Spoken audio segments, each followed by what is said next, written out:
The Commission will come to order, and I want to begin first by welcoming each and every one of you here.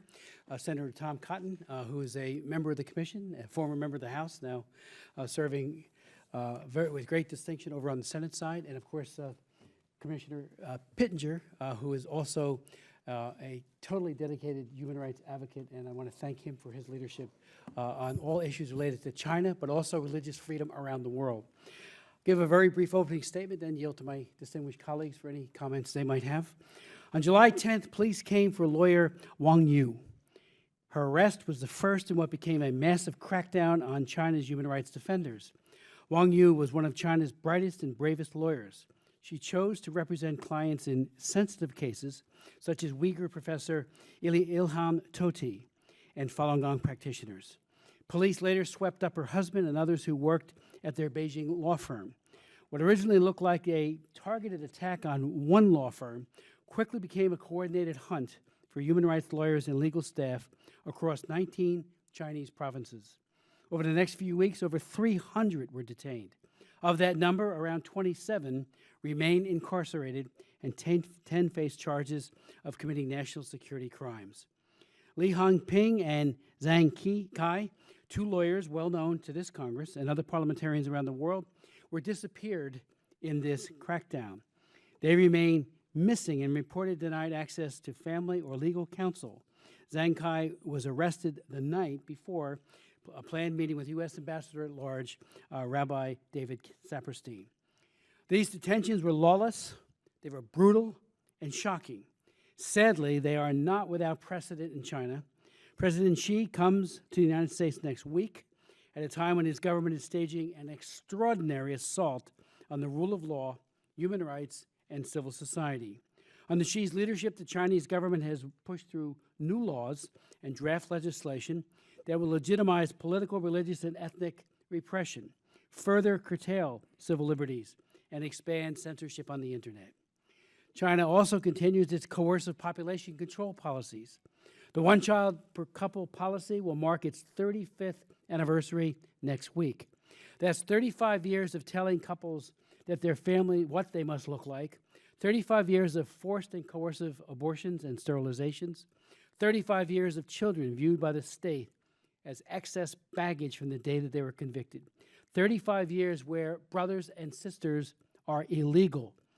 This policy is unacceptable, it is hated by the people, it's tragic, and it's absolutely wrong. We urge President Xi to do the right thing and end China's horrific population control policies forever.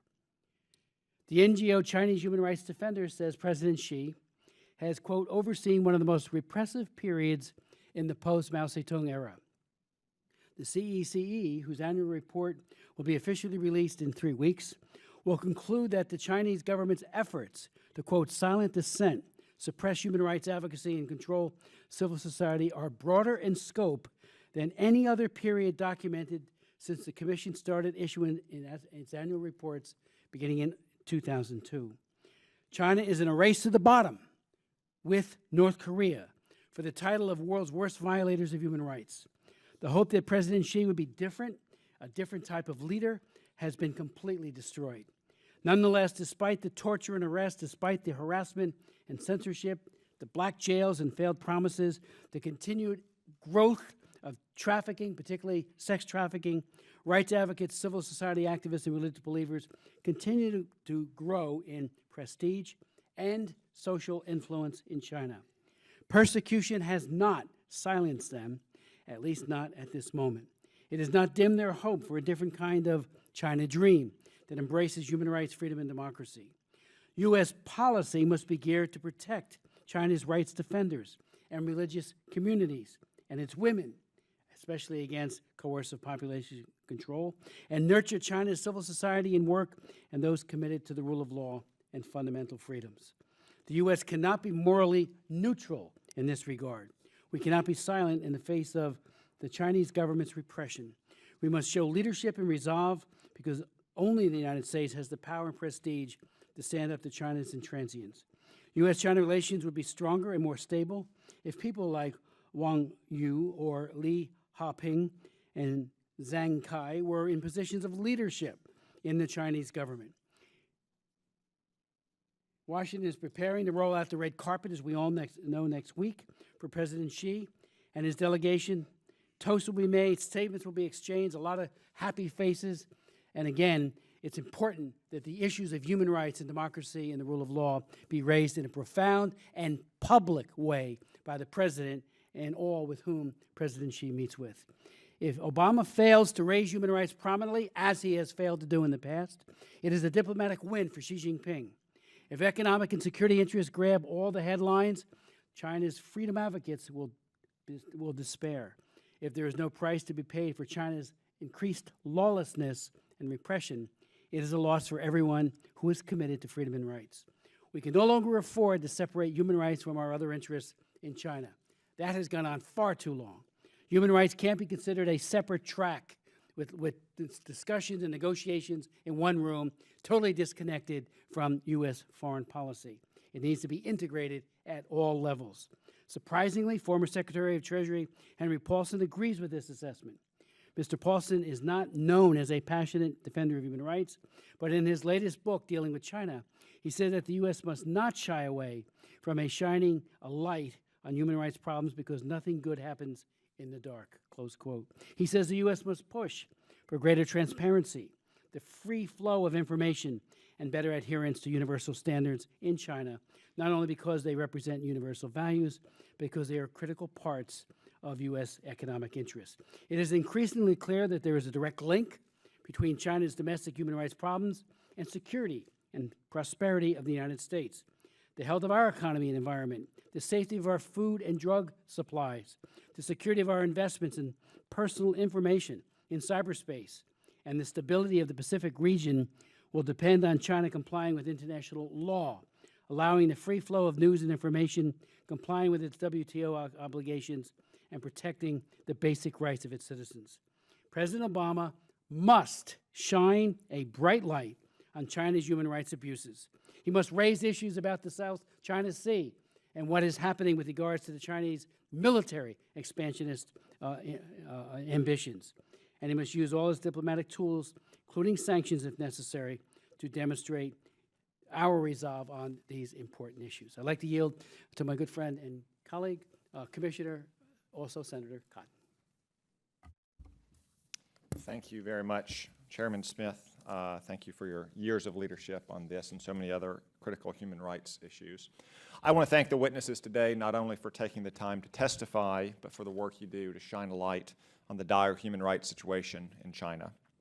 Chinese President Xi Jinping will arrive in the United States next week. His handlers have clearly crafted his schedule to project a modern and dignified image of Xi's rule. But I see no evidence of modernity or dignity. I only see a parade of stark contrasts, shameful juxtapositions, and bitter ironies. Xi's first stop will be a technology conference that China has organized in Seattle. Leaders of companies such as Facebook, Microsoft, and Google are expected to attend. In Seattle, these tech titans will share pleasantries with Xi. But in China, their companies can't deliver information to the Chinese people because of Beijing's Great Firewall. And Xi's government uses that leverage to pressure tech companies into arrangement to censor content. In Seattle, Xi will talk about expanding trade and technology. But in China, he's depriving NGOs, journalists, and civil rights activists access to the internet technology, fearful that they will organize amongst themselves, share information, and undermine the authoritarian regime. Xi will also visit Boeing's factory in Everett, Washington. In Everett, he'll no doubt praise the efficiency of the factory, operated by American workers who enjoy labor rights and workplace protections. But in China, labor organizers stand a good chance of being abducted, severely beaten, and left for dead miles outside a city, as happened to Chinese labor advocate Peng Jiayong. In Everett, Xi will see that all workers are skilled adults. But in China, authorities ignore child labor laws, leaving 13-year-olds like Li Yubin to die after working slave labor shifts in harrowing conditions. Xi will then travel to New York City, where he'll chair a global leaders meeting on gender equality and women's empowerment at the United Nations. In New York, Xi will praise international roadmaps towards gender equality. But in China, women are subjected to forced abortions, mandated sterilization, and mass implantation of birth control devices, all to advance Xi's population control policies. In New York, Xi will urge other nations to commit to efforts to empower women. But in China, Xi's regime arrests female lawyers and women's rights activists like Wang Yu.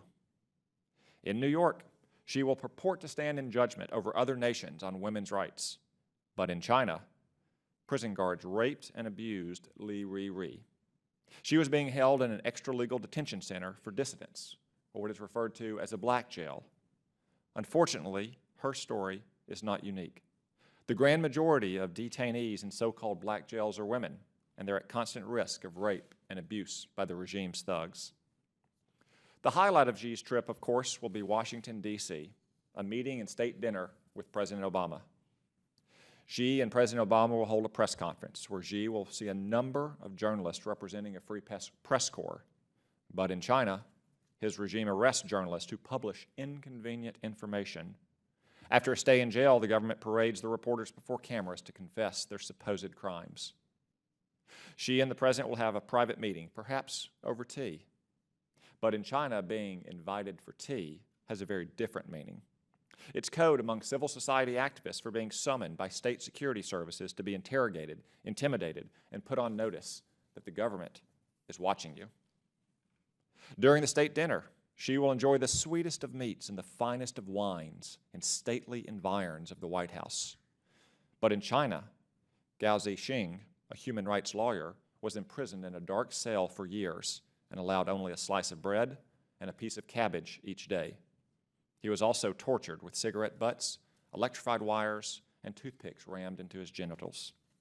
Among Gao's crimes was his defense of persecuted religious groups, Christians, Tibetans, Uyghurs, and practitioners of Falun Gong. These believers are constant targets of government surveillance, imprisonment, torture, and forcible medication. President Obama is welcoming Xi to the United States in the grandest diplomatic fashion. But as they sit next to each other in that state dinner, I hope President Obama recognizes what is perhaps the starkest irony of Xi's trip to the United States. If President Obama had lived his life not in the United States, but in China, as a Christian, a community organizer, a civil rights lawyer, and a constitutional law professor, he wouldn't be enjoying a grand fete with Xi Jinping. President Obama most likely would be in prison, or much, much worse. Thank you very much, Senator Cotton, for that very eloquent statement. Mr. Pittenger. Thank you, Chairman Smith, for allowing me to make an opening statement and for participating in this important hearing. Thank you as well to our witnesses for appearing here today. China is among one of the world's greatest powers, but its rise has come at the spectacular cost, the rights of its people. Now, America has her own faults. America is dealing with crime. We deal with violence, with drugs, with racial issues. Notwithstanding that, but as we address our own concerns, we must have an honest dialogue with the Chinese leadership. There is little question of China's frequent systemic violations of human rights. There are thinly veiled offenses against freedom of the press, expression, religion, and speech, as well as their focused attacks on international entities and human rights advocates, paint a picture of a stifling and oftentimes terrifying life for the Chinese people. We must not turn a blind eye to these horrific acts. Among other initiatives in Congress, and as part of this commission, I'm a proud sponsor of H.R. 343, which expresses strong outrage regarding reports of China's systemic, state-sanctioned organ harvesting and non-consenting prisoners of conscience. While these efforts are important, President Xi Jinping's upcoming visit to the White House presents a unique opportunity for President Obama to become a champion for human rights and freedoms of conscience for the Chinese people.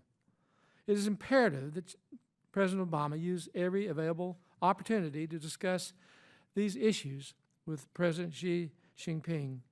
The United States must remain committed to the human rights of all peoples and hold our counterparts around the world accountable to their violations. We must promote human rights and fair treatment for all in China and across the world. I'm grateful to those who will offer testimony today, and I yield back. Mr. Chairman, at your respect for this commission, I do have a plane I've got to catch, and I regret that, but I offer my deep commitment to each of you in this cause. Well, thank you very much, Commissioner Pittenger, and I do hope, and I know you will, take the testimony to read, because the testimony is devastating. Thank you. I'd like to introduce our distinguished witnesses, beginning first with Dr. Tong Yi, who is a well-known human rights lawyer, visiting fellow at Harvard University Law School, and co-founder of the Open Constitution Initiatives. Dr. Tong holds a PhD from Peking University Law School and has been a visiting scholar at Yale Law School. As a human rights lawyer, Dr. Tong is a promoter of the rights defense movement and co-initiator of the New Citizens Movement in China. In 2003, he was one of the 3 doctors of law who complained to the National People's Congress about unconstitutional detentions of internal migrants, and he, of course, has done so much more. A full bio for all of you will be made a part of the record without objection. We'll then hear from Xiao Qiang, who is the founder and editor-in-chief of China Digital Times, a bilingual China news website. He is an adjunct professor at the School of Information at the Graduate School of Journalism at the University of California in Berkeley. He is also the principal investigator of the Counter Power Lab, an interdisciplinary faculty-student research group focusing on technology and the free flow of information in cyberspace based in the School of Information at Berkeley. We'll then hear from Young Jianli, who is the president of Initiatives for China, Citizen Power for China. Dr. Young is a scholar and democracy activist internationally recognized for his efforts to promote democracy in China. He has been involved in the pro-democracy movement in China since 1980s and was forced to flee China in 1989 after the Tiananmen Square massacre. Dr. Young returned to China to support the labor movement and was imprisoned by Chinese authorities for espionage and illegal entry. Following his release in 2007, he founded Initiatives for China, a non-governmental organization that promotes China's peaceful transition to democracy. We'll then hear from Wei Jingsheng, a longtime leader for the opposition against the Chinese government dictatorship. He was sentenced to jail twice for a total of more than 18 years due to his democracy activities, particularly the democracy wall. After his exile to the U.S. in 1997, he founded and has been the chairman of the Overseas Chinese Democracy Coalition, which is an umbrella organization for many Chinese democracy groups with members in over a dozen countries. He is also president for the Wei Jingsheng Foundation and president of the Asia Democracy Alliance. And I would note, parenthetically, in the early 1990s, soon after Tiananmen Square, on one of many trips to China, I traveled, visited, had dinner with Wei Jingsheng. He was let out of prison in order to get Olympics 2000.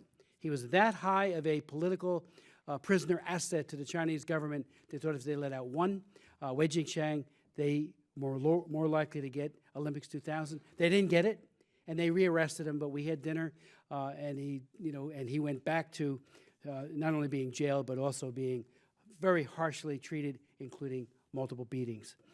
We'll then hear from Shohret Hoshur, who is a journalist reporting on news in China's Xinjiang Uyghur Autonomous Region for Radio Free Asia, where he has worked since 2007. He began his career in '89 in China's Far West as a TV reporter. In 1994, Chinese authorities condemned 2 of his editorials as subversive, forcing him to flee his homeland. As stated in the New York Times profile, quote, his accounts of violence in his homeland are among the few reliable sources of information about incidents in a part of China that the government has sought to hide from the international community. We will then hear from Ethan Gutmann, who is an award-winning China analyst and human rights investigator and the author of The Slaughter, Mass Killings, Organ Harvesting, and China's Secret Solution to Its Dissident Problem, and Losing the New China, a story of American commerce, desire, and betrayal. Currently based in London, Mr. Gutmann has been associated with several Washington think tanks over the years, including the Foundation for the Defense of Democracies, the Free Congress Research and Education Foundation, and the Brookings Institution. I'd like to now turn it to Dr. Tong. Thank you. Since July this year, at least 300 lawyers have been kidnapped, arrested, disappeared, or intimidated. Most of them are my friends. This ongoing persecution against lawyers is only a small part of Xi Jinping's comprehensive crackdown on civil society. Since Xi Jinping came to power in 2012, at least 2,000 human rights defenders have been detained or sentenced, including Uyghur scholar Ilham Tohti and his students, journalist Gao Yu, lawyer Xu Zhiyong, Li Heping, Tang Jingling, Pu Ziqiang, and Sui Muqing, and dissident Qin Yongmin, Zhang Lin, Hu Shigen, and Yu Shiwen. And some prisoners of conscience died in custody, like Chao Shunli and Denzheng Dele Rinpoche, obviously after torture or inhumane treatment.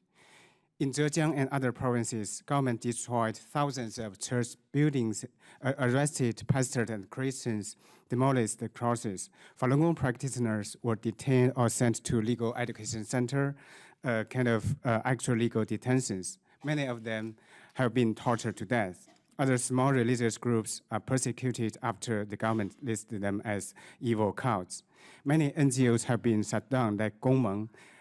Even those NGOs focusing on environment, women's rights, LGBT, or citizen libraries are not allowed to work. The Communist Party made new regulations or policies on higher education and ideology, more censorship on internet, textbooks, publishings, and traditional media.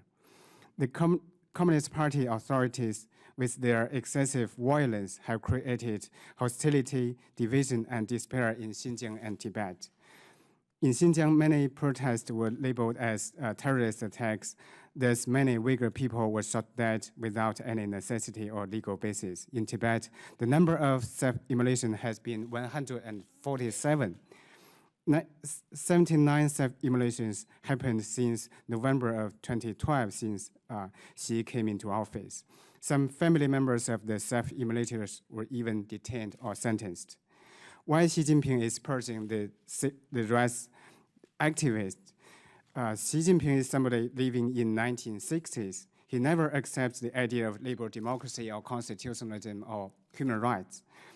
What he has been doing and is going to do is to maintain the Communist Party's monopoly of power. He will not tolerate any challenge to the one-party rule. The Communist Party never stopped its punishment on activists, but Xi has a much lower threshold of presence. But the deep reason locates in the whole political and social situation. China has become the second largest economy in the world. China is flexing its muscles by military parade, AIIB, the new message on South China Sea, by tearing up the promise of Hong Kong's autonomy. Also by detaining Nobel laureate Liu Xiaobo, disappearing Banchan Lama, arresting more and more rights activists. But the party's attempt to project confidence can't disguise its panic. It is beset by economic strife, antagonism between officials and the people, widespread corruption, environmental and ecological disasters, unrest in Xinjiang and Tibet, and its own sense of ideological crisis. Compared with all of these things, the rights lawyers and civil society activists are gaining in prestige, influence, and organizational capacity. Since 2003, more and more people join in the rights defense movement. Human rights lawyers defend civil rights, challenge the abuse of power, and promoted rule of law in China. People organized more and more NGOs working on various rights of the unprivileged people. Bloggers and writers criticized the government or disseminated information on sensitive events. Activists initiated New Citizens Movement or Southern Street movement to demand political rights. People gathered privately to commemorate the Tiananmen massacre. Xi Jinping is coming here soon. While the human rights situation is deteriorating in China, the day we see the truth and cease to speak is the day we begin to die. Martin Luther King once said, "We should not keep silent when so many Chinese people are suffering the atrocities of the Communist Party. History of Nazi will repeat itself when people choose to do nothing when Xi Jinping is going towards Hitler. Those who welcome Xi Jinping without raising human rights issues are helpers of the dictator." I recommend U.S. Congress to pass an act on China's human rights, making sure the United States companies, universities, government, and non-government organizations not involving human rights violations when dealing with China. making sure the perpetrators being prevented from entering United States. Thank you very much for your support of human rights and freedom. Thank you so very much for your testimony, and we'll wait for questions after everyone has completed. Dr. Young?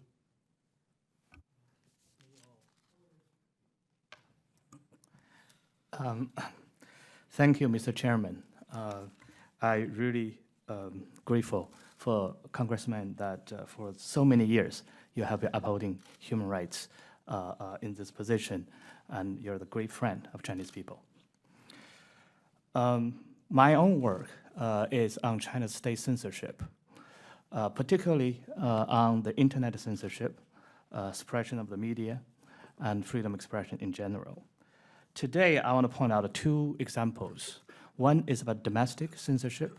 One is about the internet censoring at the border of China. China has the world's largest number of internet users, estimated at 641 million to date. After President Xi Jinping took power in 2012, he framed the internet as a battlefield for ideological control and appointed himself head of a top-level Internet Security Committee. He also established the State Internet Information Office. Later on, it's renamed Cyberspace Administration of China, and continues to intensify restrictions and controls on the internet freedom. In the past 2.5 years, Xi's administration has not only expanded its crackdown on freedom of expression and freedom of press, it has also launched a ferocious assault on civil society. My respectable colleague, Dr. Tong Yi, just gave a comprehensive list of that crackdown. These violations of fundamental rights and freedoms also has been well documented by internet human rights organizations. For example, Freedom House annual report, Freedom on the Net, details China's restrictions of internet freedom by blocking and filtering access to the international websites, censoring online contents, and violating users' rights. I recommend Freedom House's excellent report to the Commission. China Digital Times, my own work, that closely follows the interplay of the censorship, activism, and emerging public opinion on the Chinese internet. In particular, we collect and translate many of the censorship directives of the party sent to the state media and internet companies. We also aggregate breaking news deemed sensitive by state censors. During the last 12 years, the China Digital Times team has published over 2,600 such censorship directives. And using these directives has pieced together how the Chinese government restricts internet freedom. Here, I'm just going to share one example with the committee. On September 7th, 2015, the Chinese Communist Party's Central Propaganda Department issued a classified document marked as Notice Number 320 for the year 2015. In other words, until this day, this year, they already issued 320 the such notice. This document instructs state media to report positively on the economy. Here is the one excerpt of this document. The focus for the month of September will be strengthening economic propaganda and guiding public opinion, as well as overall planning for domestic and foreign-facing propaganda and internet propaganda. In order to take a next step in promoting the discourse on China's bright economic future and the superiority of the China's system, as well as stabilizing expectations and inspiring confidence. In fact, both state and independent media have been pressured to keep economic reporting upbeat and to downplay the stock market crash last month. A directive from August 25th requires Chinese websites delete specific essays about the crash, while in June, another directive instructs TV and radio stations to, quote, rationally lead market expectations to prevent inappropriate reports from causing the market to spike or crash, unquote. The central government did not stop at issuing internet censorship and propaganda instructions. In August, Caijing reporter Wang Xiaolu confessed on CCTV to, quote, causing panic and disorder, end quote, with a negative story on the stock market slump. In this case, the Chinese government is persecuting and prosecuting Chinese citizens, to quote HR 491, for posting or transmitting peaceful political, religious, and ideological opinion or belief via the internet. Mr. Chairman, members of the Commission, I also would like to recommend another remarkable report, China's Great Canon, published by Toronto University's Citizen Lab. The Great Canon is an attacking tool used to launch distributed denial of service attacks on websites by intercepting massive amounts of web traffic and redirecting it to target websites. The first deployment of the Great Canon was in late March 2015, targeting 2 specific users of the San Francisco-based code-sharing site, GitHub, the New York Times Chinese Mirror site, and another anti-censorship organization, greatfire.org. Based on this weapons network position across different Chinese internet service providers and on similarity of its source code to the Great Firewall, the researchers at Citizen Lab and the International Computer Science Institute, based in Berkeley, believe there is compelling evidence that Chinese government operate this Great Canon. In other words, the Chinese government is not only deliberately blocking, filtering, and censoring online information based on the expression of political, religious, and ideological opinion. In China, it is also using technology to disrupt internet traffic and commercial infrastructures beyond its borders. Mr. Chairman, I want to thank the Commission for upholding this important public hearing on human rights in China, days before the Chinese President Xi Jinping first state visit to the United States. I urge President Xi Jinping to stop his repressive policies and practices. The Chinese people want and deserve more access to information and the internet, and greater freedom to express their views. Chinese people desire and demand greater protection of human rights in their political, social, economic, and cultural life. I urge President Obama to engage President Xi on internet freedom, press freedom, and freedom of expression in their meetings, not only raising concerns, but also insisting publicly that future political and economic relations be dependent on the Chinese government demonstrating improvements in upholding human rights. Thank you, Mr. Chairman. Xiao, thank you so very much for your leadership on many issues, but that one in particular with regards to the internet. Dr. Young. Mr. Chairman and the members of the Commission, thank you for hosting this important hearing. 26 years ago, after the Tiananmen massacre, we came to Washington, D.C. to plead the U.S. government to link China's most favorite nation, MFN, status with its human rights record. Without such link, we argued, trading with China would be like a blood transfusion to the communist regime, making it more aggressive and harming the interests of both American and Chinese people. But our warning fell on deaf ears. After a lengthy debate, the US government decided to grant a permanent MFN to China, contending economic growth would automatically bring democracy to that country. With money and technologies pouring in from the US and other Western countries, with their free markets wide open for the Chinese-made goods, the Chinese Communist regime not only survived the 1989 crisis, it has catapulted into the 21st century.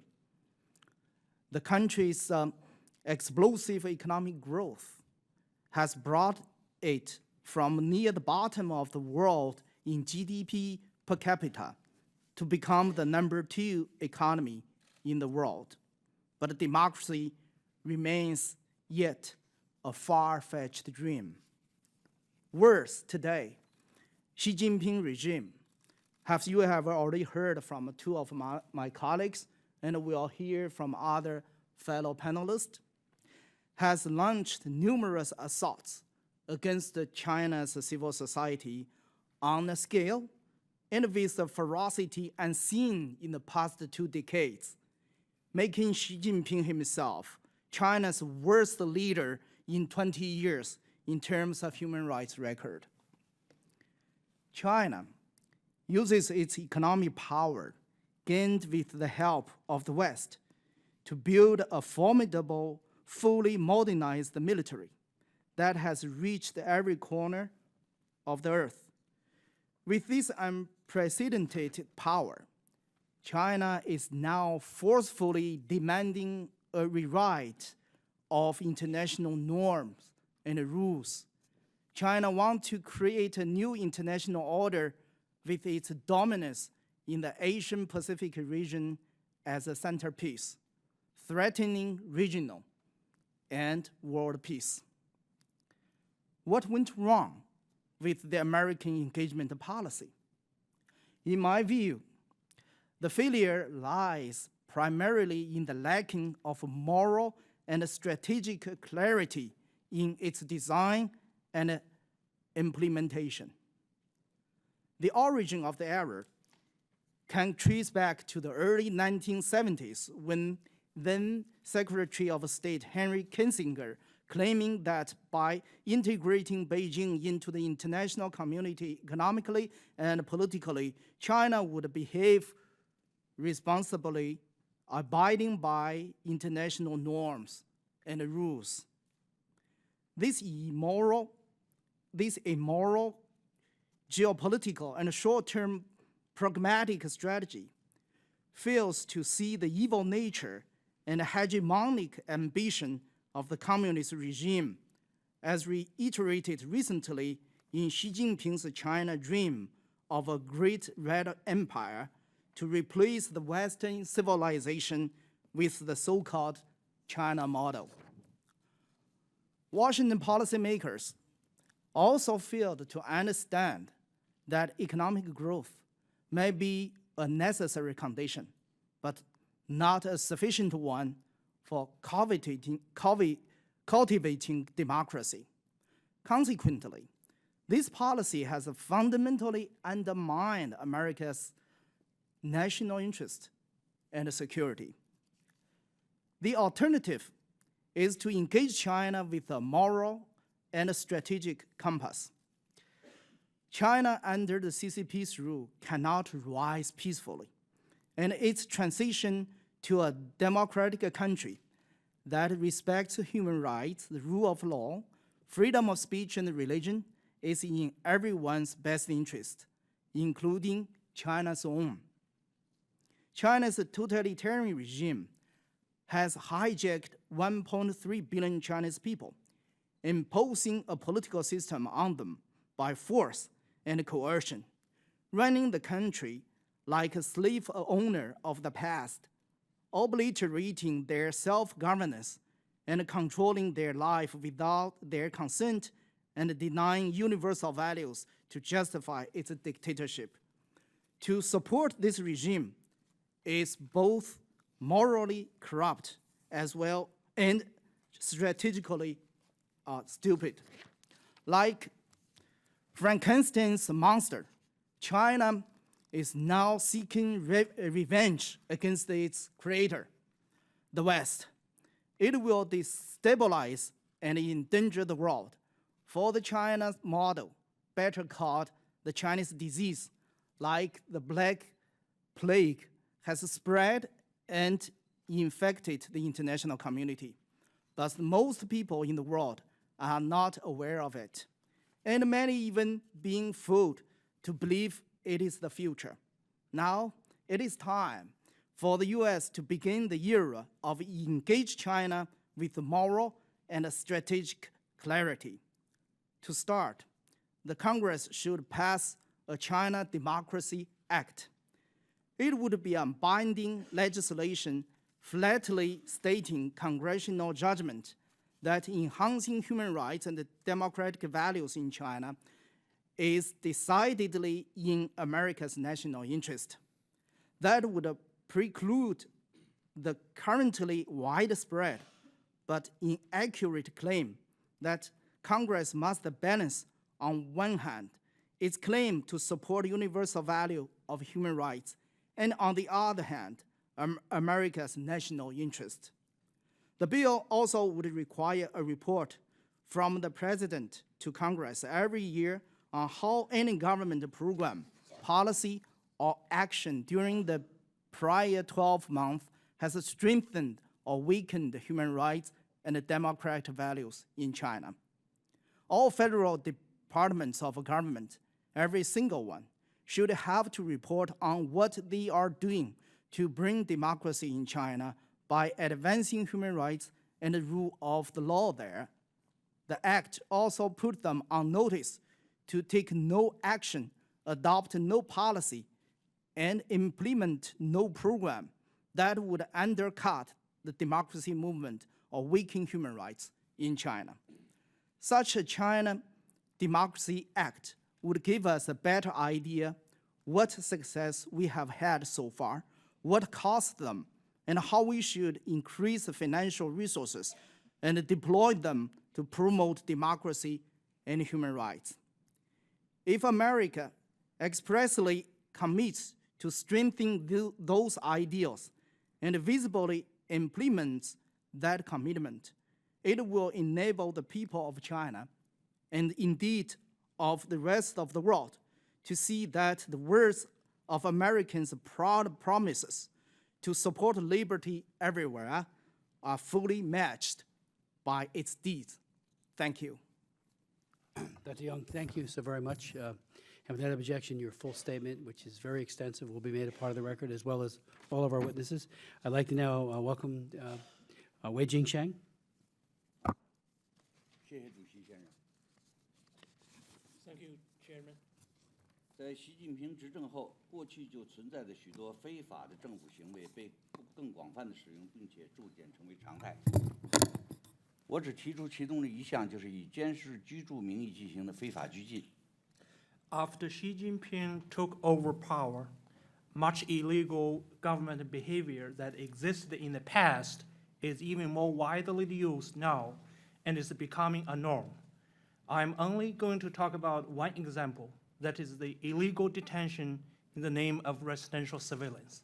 1994年初，在我与史密斯众议员、约翰·克里参议员见面之后，特别是在与当时的国务卿克里斯多夫会见之前，中国警方对我进行了非法拘禁，长达18个月。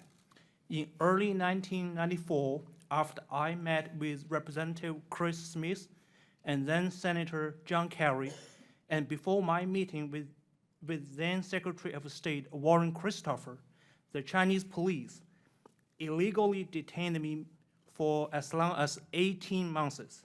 由于时间的原因，我就不再用中文继续了，由我的朋友用英文帮我说完。 I'll continue to read the.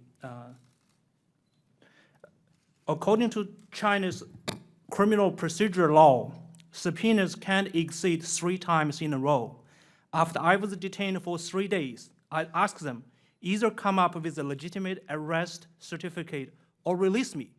They said the procuratorate would not give them the arrest warrant, while their superior ordered them not to release me, so they would use residential surveillance, which does not need the approval of the procuratorate. Further, they did not have to notify the family in accordance with the law, with no time limit. I said, this is illegal detention. They replied, the highest authorities in the government had approved this conduct, and they were just executing it with no responsibilities. As far as I was not detained in the prisons and detention centers, that would be counted as residential surveillance. 19 months later, when they put me on trial, I requested them to count 18 months of the residential surveillance as part of my sentences. However, the court answered explicitly that because there was no legal basis for this time period, the 18 months cannot be credited into my sentence. According to the clear statement in China's criminal procedure law, that would be called illegal detention. Yet that illegal detention was a detention that was approved by the highest authorities in the Chinese government. This kind of illegal detention is now being widely used as jurisprudence in China. It is not only being used against political dissidents, but also widely used any Chinese citizens which the officials are dissatisfied with. Any level of the government can take advantage of this form of detention to illegally hold citizens they dislike and then implement torture for the deposition they want. This residential surveillance forms the legal basis for Xi Jinping to maintain the one-party dictatorship and then carry out his personal dictatorship. On the basis of this illegal residential surveillance, the Chinese Communist Party launched the so-called double-designated system. The purpose is to force illegal detention of certain Communist Party members with restricted personal freedom by the Central Commission of the Discipline Inspection of the Chinese Communist Party. What this illegal detention covers includes the top leadership of the Chinese government and the Communist Party, then the Politburo Standing Committee, which only has 7 members.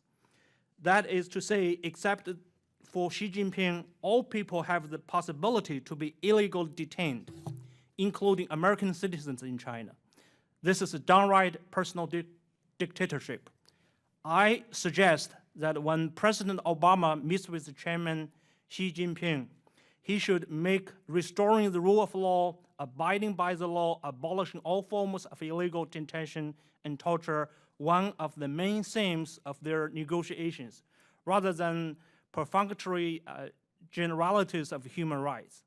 When Xi Jinping visits the US Congress, lawmakers should also apply pressure to Xi Jinping on these issues in order to promote human rights in China, as well as to protect hundreds of thousands of US citizens in China and their rights and their interests.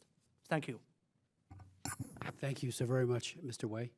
I'd like to now invite Mr. Shohret Hoshur to provide his testimony. Thanks, Mr. Chairman, for inviting me to speak today at this hearing ahead of Xi Jinping's visit. I'm going to speak about my situation and my family's. For the sake of expediency, my translator will read my statement in English.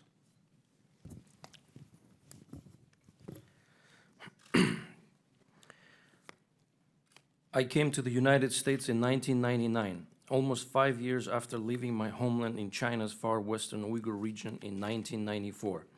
The journey that took me away from my family did not begin by choice. I left to escape the wrath of local Chinese authorities who deemed 2 of my writings for local Uyghur language newspapers as subversive. I was a journalist for Koroghaz Radio and Television, a local media outlet in the Xinjiang Uyghur Autonomous Region. When I decided to write 2 pieces about Beijing's harsh oppression of Uyghurs. The choice I made then, upon leaving China as now, was to never give up being a reporter covering the Xinjiang Uyghur Autonomous Region. To give that up would mean that a remote part of the world and its people, the Uyghurs, would lose one of their only lifelines to reliable news and information about what's happening in their own neighborhoods and communities. When I began working for Radio Free Asia in 2007, it was a great opportunity to continue work that is badly needed. But it was also an opportunity seized by Chinese authorities as they began to harass my family. As my reports for RFA began to be heard by Uyghurs listening on shortwave radio and reading my stories on the web, authorities wasted little time in making it clear to my family and to me that they would one day pay a price for my journalism. For the next several years, as China ramped up its security clampdown in Xinjiang, violence intensified and grew more frequent. But China's state-controlled media rarely reported on these deadly incidents. Radio Free Asia disclosed the majority, often through my reports. The threats against my family, and by way of my family, me, became more frequent and grave during this period. They culminated last year when all three of my brothers were jailed. My younger brother, Tudahun, was detained in April before being tried in court and sentenced to 5 years in prison. He was charged with endangering state security. My two other brothers, Rahim and Shafkat, talked with me about Tudahun's situation on the phone in June. I tried to comfort them when they grew understandably emotional. I told them that in time the situation might improve.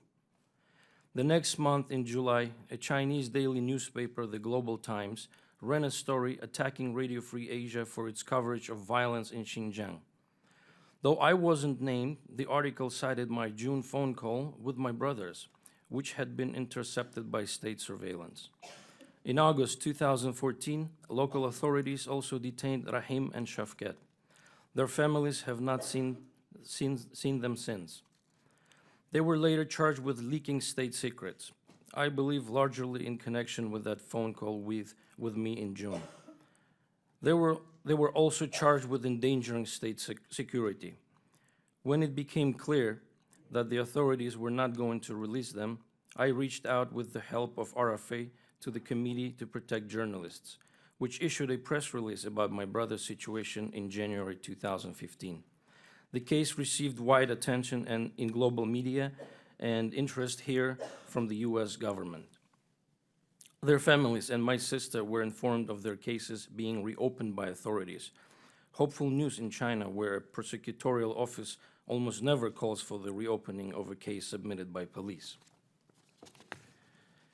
But our hopes soon dimmed when it became obvious, despite this development, that my brothers were to remain behind bars. Eventually, after the postponing of several court dates that came after inquiries from the US Department of State to Chinese officials in the embassy here in Washington and overseas in Beijing, their separate trials were finally held this past August at the Urumqi Intermediate Court. They now await their verdicts, which the judge told their lawyers would be issued by the Chinese Political and Law Council, Zhengfawei.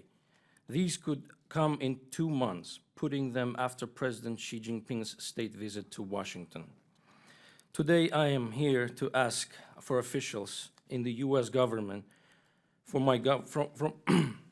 Today, I'm here to ask for officials in the U.S. government, my government, and the administration to raise this case with President Xi next week. My family only wants to be left alone, free from persecution by local authorities. They want to live their lives as citizens of a country that respects their wish to be husbands and fathers looking after their families. I know my case is not unique. Many of my colleagues at Radio Free Asia with relatives in China also have faced retribution and harassment.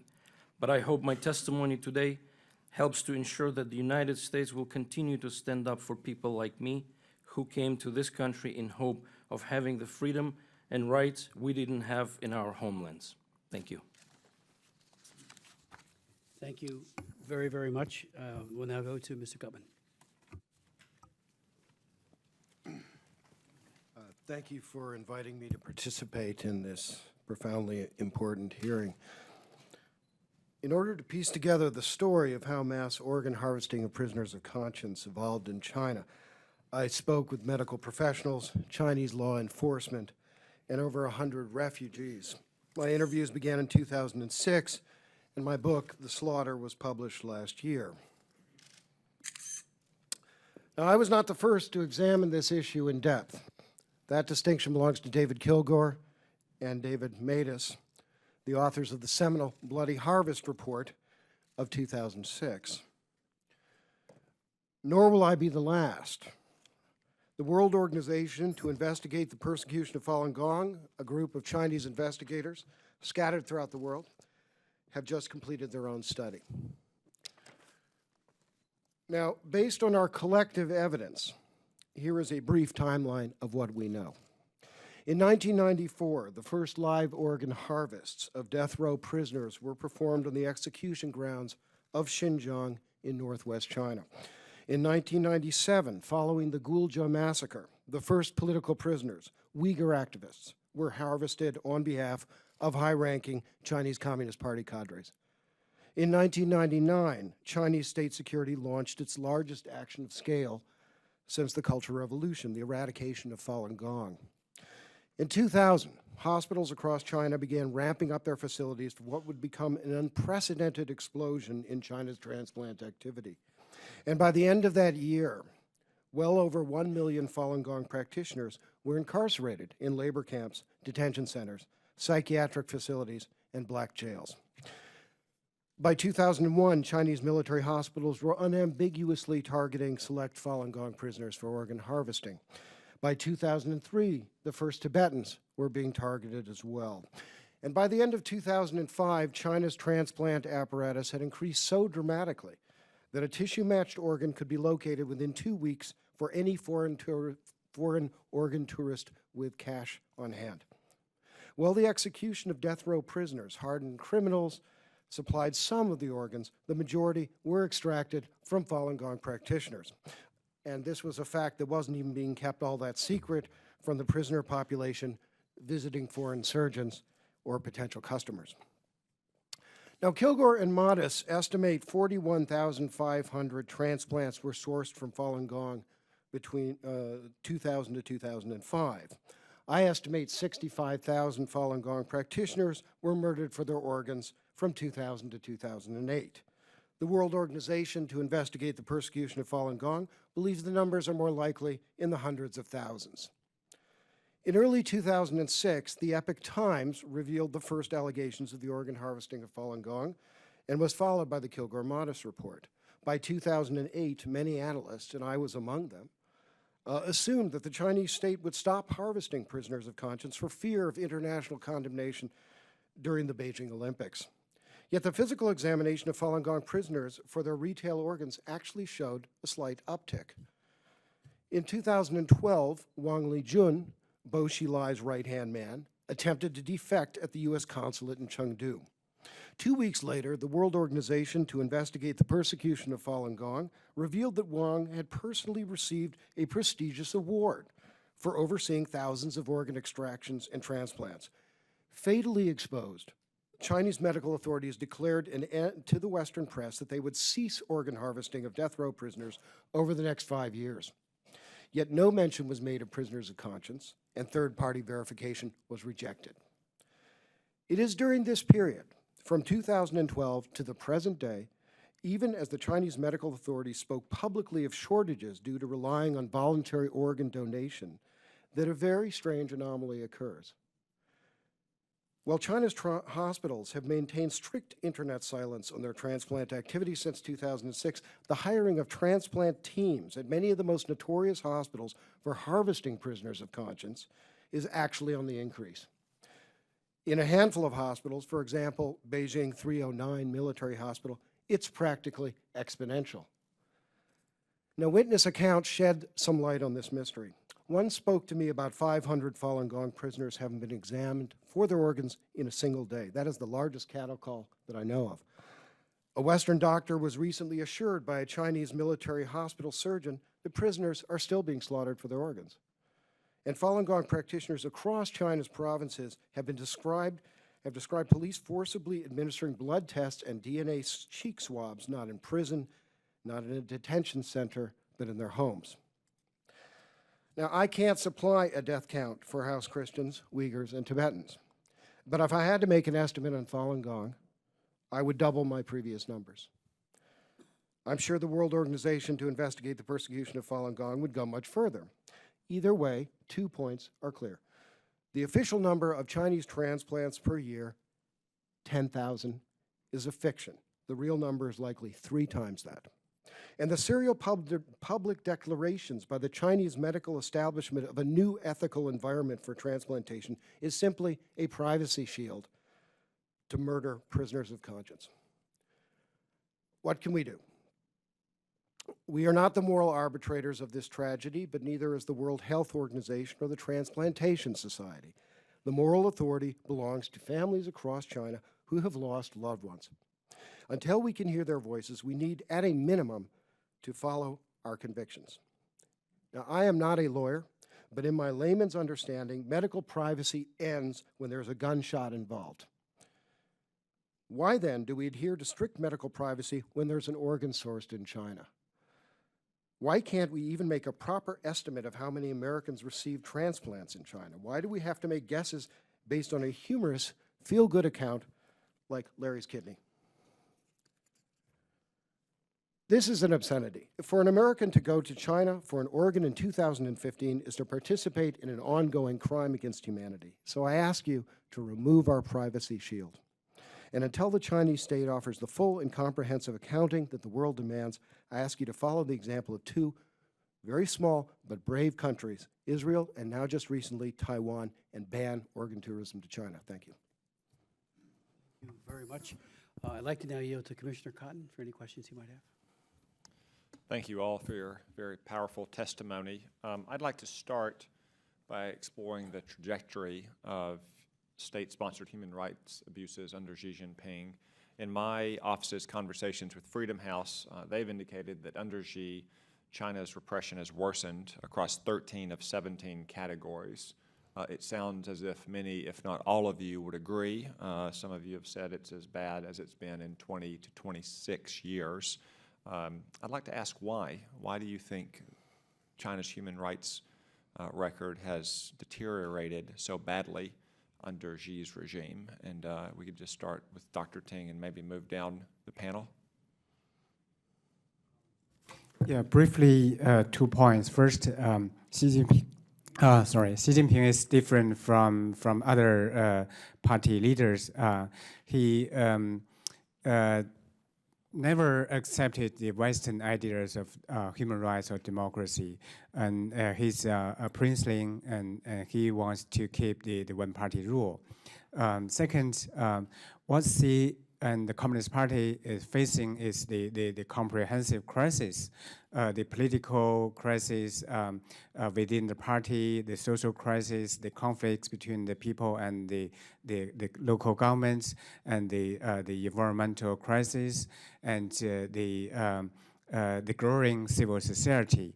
So he's so nervous about the possible color revolution, and he must feel that if he doesn't issue the severe crackdown on human rights movement or the civil society, he may lose control, and the Communist Party may lose power.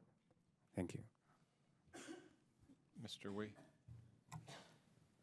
我认为最重要的原因就是，30年以来，包括江泽民和胡锦涛按照邓小平所走的这条道路已经走到了头儿，中国从政治和经济方面都陷入了危机。I think the most important reason is because the 30-year period of reform led by Deng and followed by Jiang Zemin and Hu Jintao has reached an end. And both China is right now in a crisis, both in politics and the economy. 实际上，习近平上台的时候，他就面临着一个选择：是继续往前走向像苏联或者台湾这样的道路呢，还是往回走到毛泽东道路？现在我们看来，他上台以后选择的是毛泽东道路。When he came to power, he faced a choice whether he should continue the road and heading to the road of the former Soviet Union and Taiwan and evolving China into democracy, or returning back to the era of Mao. It seems like he chose the road to Mao. 所以他现在的执政2年多以来的特征，就是从各个方面都越来越趋向于毛泽东时代的特征。So the 2 years rule by Xi Jinping can best be characterized as a Mao-style ruling of China. 但是现在看来，他的阻力非常大，困难非常大，那么很可能他又面临着一次道路的选择。But obviously, there is resistance from all directions. But one thing is sure, he is facing another choice. 这个时候，奥巴马或者国会对习近平这次访问施加压力的话，也许能得到一个意外的效果。The moment for Mr. President Obama to put some pressure on Xi Jinping could leave some surprise.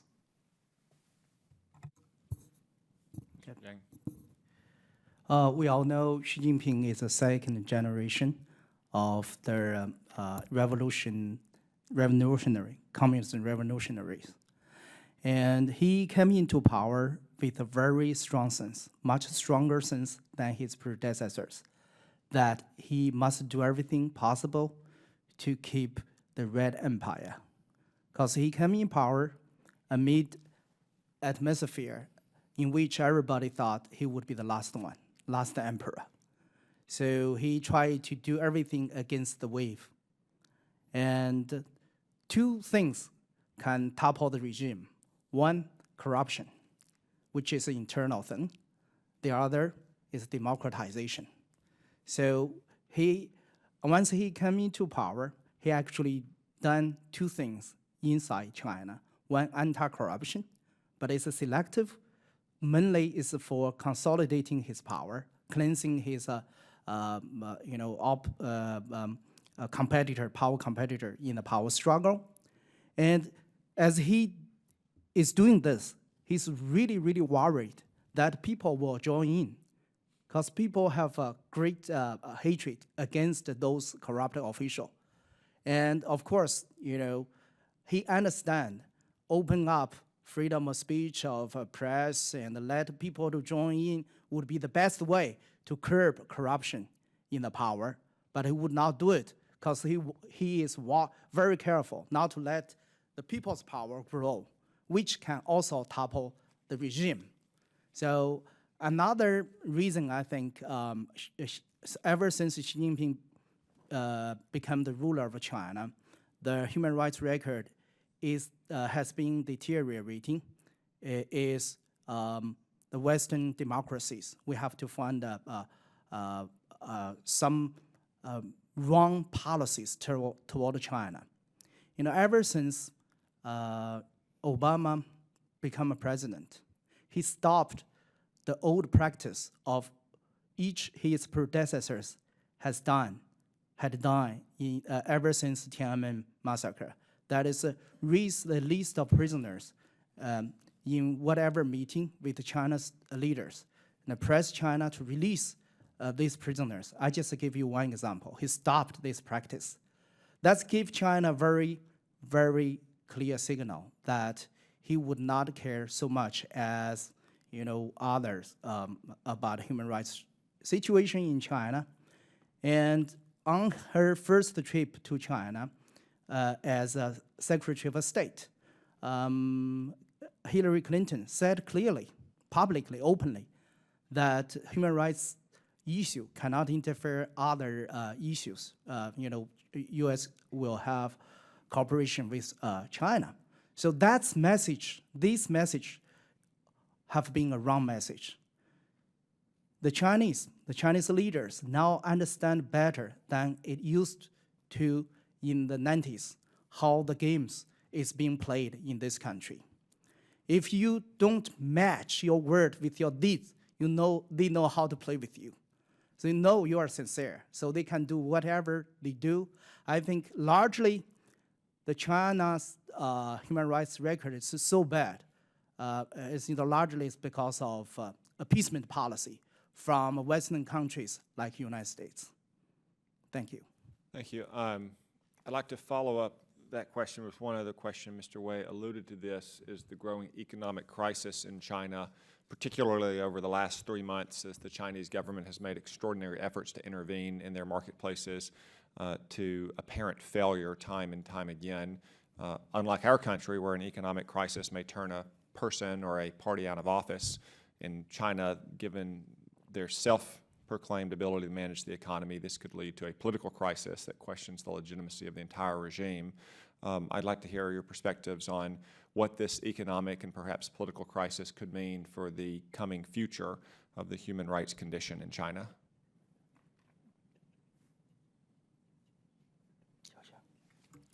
Yeah, I'm interested that you raise this question with the concept of legitimacy, because this is indeed a rising concerns in the Chinese society, both on the public opinion and apparently among the Chinese leadership.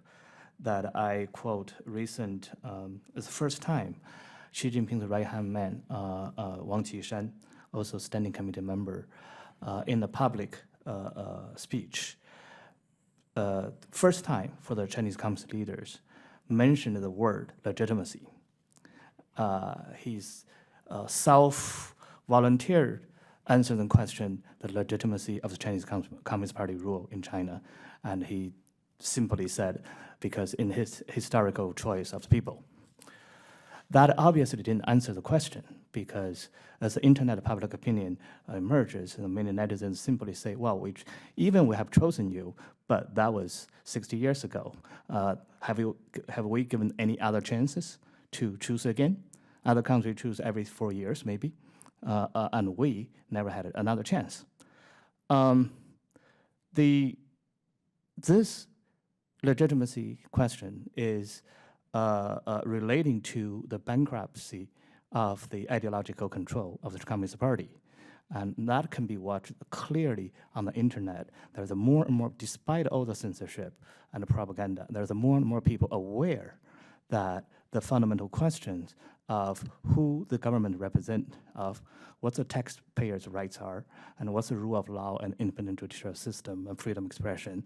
And these things are linking to that the question of legitimacy of the Communist Party rule.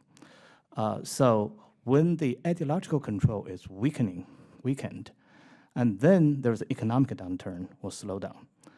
And then that could lead the political crisis.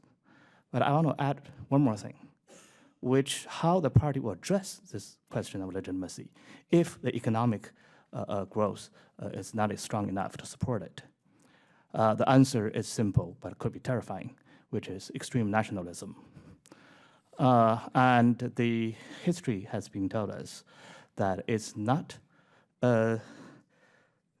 hard to imagine that in order to deflect a crisis of legitimacy particularly, and the ruler, particularly dictators, will use the nationalism to indicate the extreme, to fend it, and even creating crisis and external issues and conflict in order to consolidate the internal support and repression.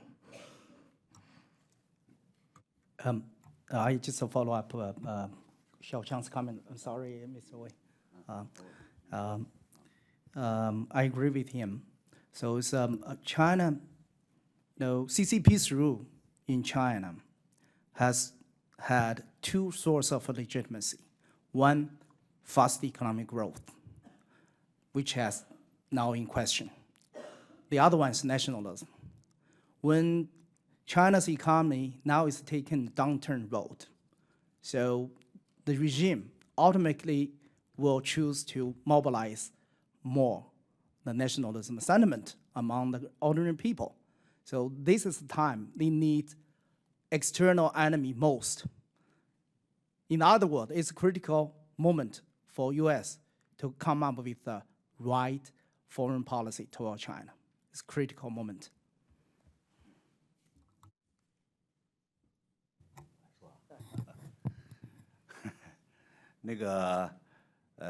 Xi Jinping 现在面临的形势呢，是经济上遭到了很大的困难，经济下滑非常快，遭到了老百姓普遍的不满，特别是股市暴跌。Mr. Xi is facing a major problem in economy, especially after the crash of the stock market, which resulted in a lot of people dissatisfaction from the investors. 另一方面，他的反腐败运动搞得太过分，太激进，这样引起整个官僚阶层的那个反对，也就形成了政治上的危机。On the other field of his anti-corruption campaign, he is doing too much.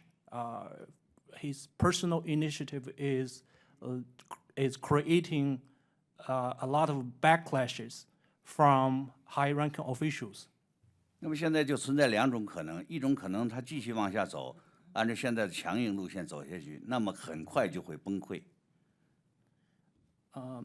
So he's facing a choice. One choice is to still push ahead on the stronghold strategy, which will soon brought him much more problems, and a collapse is possible. 另一种可能呢，就是他要向中国的老百姓、向官僚阶层，包括向国际社会、向美国做出一些让步，以求能够平稳地渡过难关。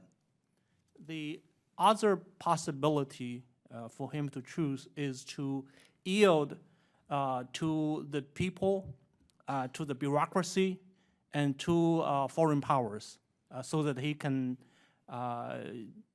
peacefully going on. 那么在这个时候，如果美国提出一些人权方面的要求，我想他不得不接受，因为他自己可能也正打算这么做，但是他需要有一个客观的理由。It seems to be the right moment for the U.S. to put some pressure to demand some human rights improvement. Actually, I would guess he might be thinking to help improve human rights, but he needs a little outside push. 另一方面，我觉得他可能还会向美国提出一些经济上的要求。那么在这个时候呢，美国也可以提出自己的经济方面的要求，这对美国也是有利的。Obviously, his trip to the U.S. will ask cooperation from the U.S. on economic field. That's it's not a bad thing for the U.S. either. 总之，如果我们做出人权上的努力，那么在这个时候，我们可能能获得一些成果。So if we put some effort into pushing him to on human rights improvement, the result can be beneficial to both sides. Thank you all for your insightful answers and for your compelling testimony, and thank you most importantly for the bravery of your advocacy for the rights of all men and women and children living in China. Mr. Chairman. Thank you. And before I go to my questions, I want to thank Senator Cotton for being here, and most importantly for his service. He served in both Afghanistan as a combat veteran and Iraq, 5 years on active duty, received the Bronze Star. He got his graduated from Harvard University Law School, and first served in the House for a brief stint, and then jumped over to the big House in the United States Senate. And we are just delighted as a commission to have his expertise and incisiveness on this commission. So thank you, Senator. Really appreciate it. I'd like to go to some questions now, if I could. Beginning first, Dr. Young, you mentioned, and I think very appropriately, that 26 years ago you strongly admonished Congress, the President, to link human rights with MFN and trade, and to make it very clear and unambiguous to Beijing. I traveled soon after Tiananmen Square, got into Beijing prison number 1, where concentration-looking incarcerated individuals, 40 of them from Tiananmen Square, were being held, and was told that they're all eating all that they could possibly want. It was one big Potemkin village. And then a couple years later, met with Wei Jingsheng when he was let out briefly, but then was rearrested. We did not listen, as you point out. It fell on deaf ears. First with Bush 1, and then I think infamously with Bill Clinton. Bill Clinton seemed to get it. He linked most favored nation status with human rights, and then gave it a year. We had the votes, we believe, in the House and Senate to strip MFN from the People's Republic of China, primarily because of Tiananmen Square and the ongoing crackdown. And then the president first linked and then delinked. And I think, as you pointed out, you know, they look at our words, but they especially look at our actions. And when they are inconsistent, when they are compromised, when they are hypocritical, claiming human rights and then saying, you know, on a Friday afternoon, which is when he delinqued, May 26, 1994, everybody in this building, almost like today, you know, at the end of the day, on a Friday, people do tend to head back to their home districts. He delinked, and the news cycle was over. I did a press conference, C-SPAN carried it, and said, we have chosen profits over human rights. It's to the detriment of every Chinese man, woman, and child, but also to ourselves. Every area of human rights will probably, and they have, as I said, and I wasn't the only one, you and others said it, will deteriorate, including the one-child per couple policy, religious freedom, and all the others. And yet today you're suggesting that there might be an opportunity. You know, it's not too late. And I would ask you if you would, to elaborate on that a bit. You know, we're looking at Xi Jinping as someone who admires the excesses of Mao Zedong and seeks to emulate him in some way. That's frightening in the extreme for the Chinese people who suffer so horribly under his cruel boot. Let me also ask a few other questions, and then I'll yield for answers if I could. The big issue of the summit, the reason why this hearing is being held today, we are not in session Monday or Tuesday. Wednesday, the Pope will be coming in, and Xi, you know, we have a great man coming in, and then a man who has committed atrocities against his own people in the name of Xi Jinping. I would hope, and I would make the appeal, as did the Washington Post, that at Lafayette Park, those who gather in peaceful protest be given that opportunity to express themselves. We as a commission join you in asking the White House. I hope they don't hide behind a Secret Service analysis that might have a political aspect to it. Make it not happen because, you know, Xi won't like it. Make sure that, you know, I've been at the White House for protests against others who have been there. Why not allow this? Because certainly Lafayette Park is sufficiently far away to, you know, there is a large buffer zone. But that presence, that witness for human rights and democracy needs to be there. And I would appeal to the President, and we are appealing to the President, to intervene and make sure that happens. You know, so I would point out, and I'm worried, you know, Wei Jingsheng in his statement talked about, and I thought he phrased it so well, that rather than perfunctory generalities of human rights, you know, when he meets with the President and Xi Jinping, it ought to be all about restoring the rule of law, abiding by the law, abolishing all forms of illegal detention and torture as main themes of their negotiations.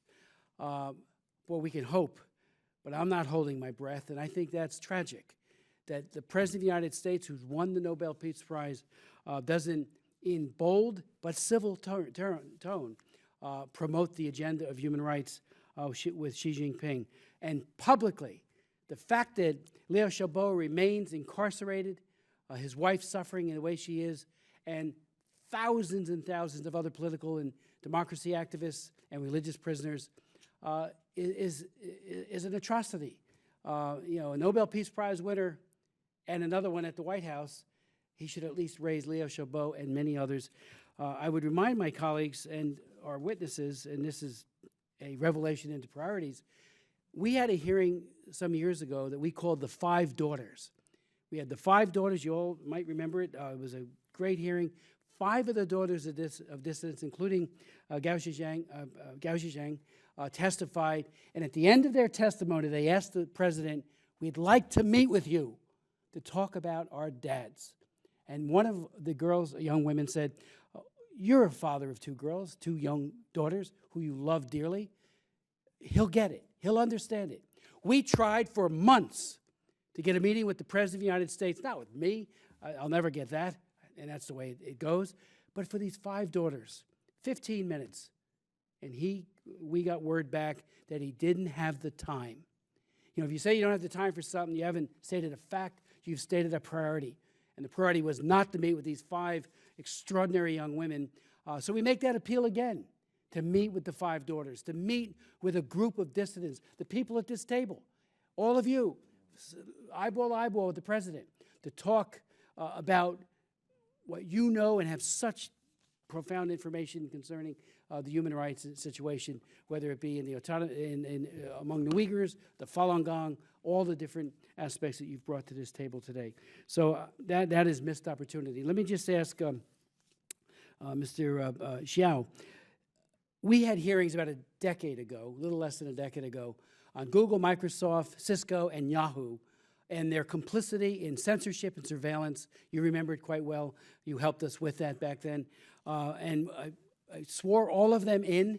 We asked them questions, and they said they were just following Chinese law as they were surveilling the good people of China as they went on the internet.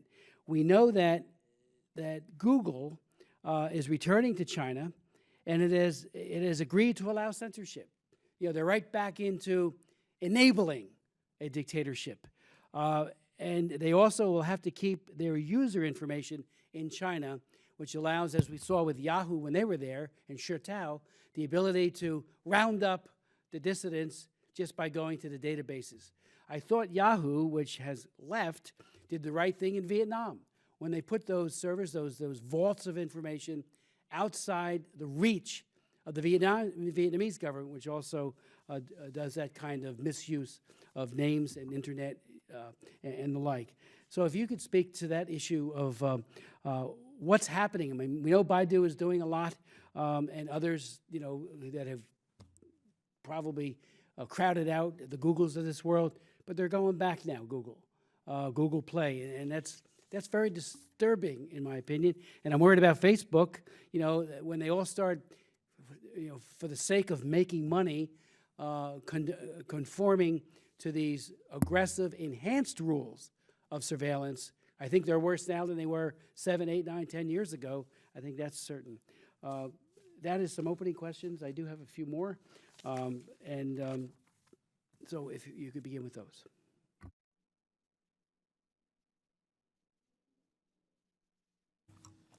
Thank you for your question.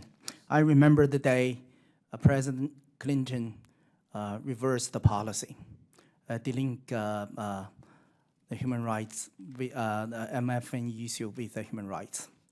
That was the beginning of which I call the era of engagement without moral and strategic clarity.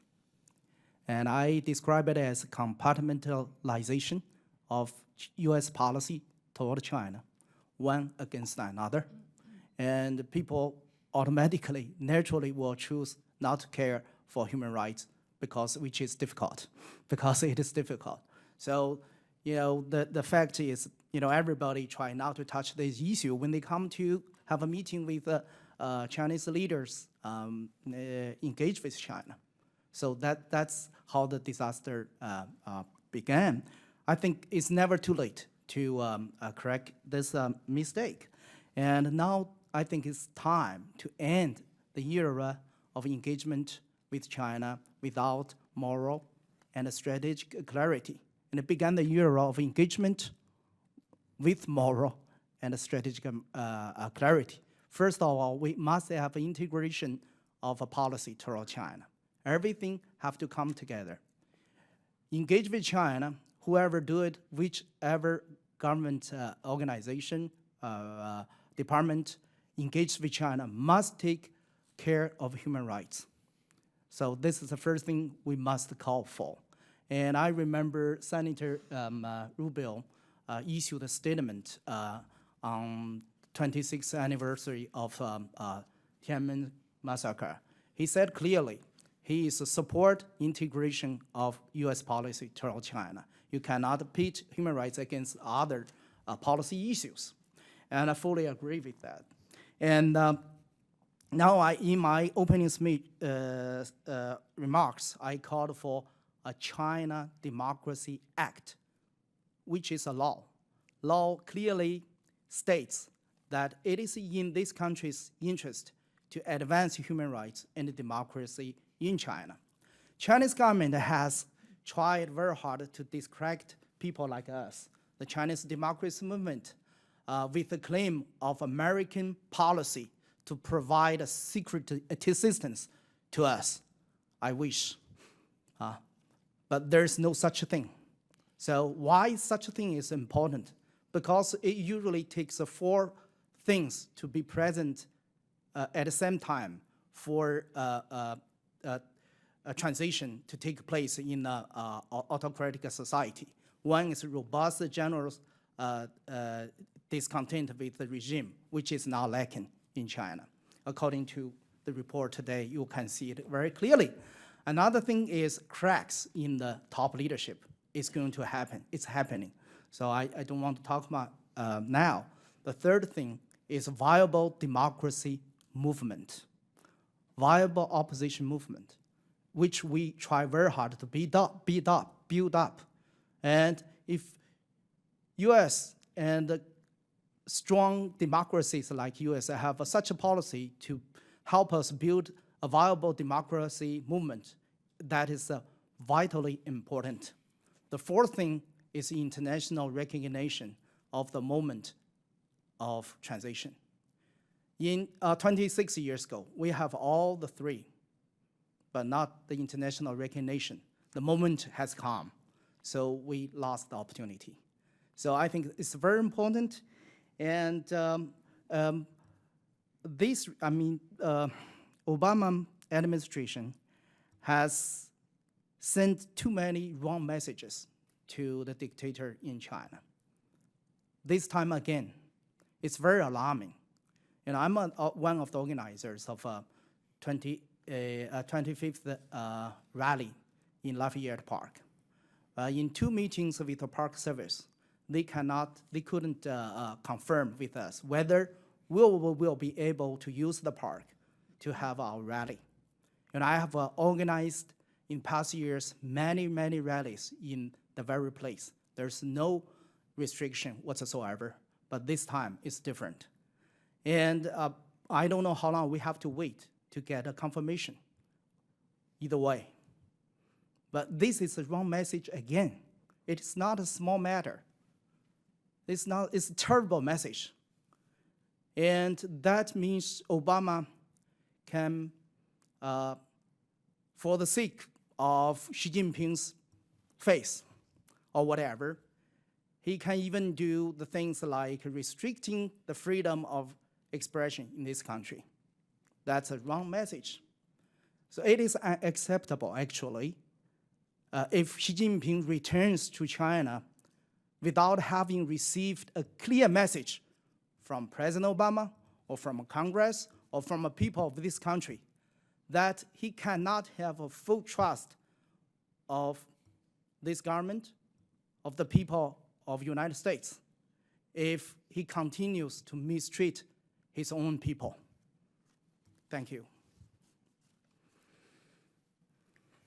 Yeah, I will try to answer or respond to your second question, but actually I also want to say a few things about your first question, because and also the Senator Carter before, in his eloquent opening speech, also mentioned those points. I thought it was excellent. The point is that President Obama himself, he is a father of the daughters, and he is a Nobel Peace Prize winner. He is a constitutional lawyer, and he also is a Christian, and all of them above, etc.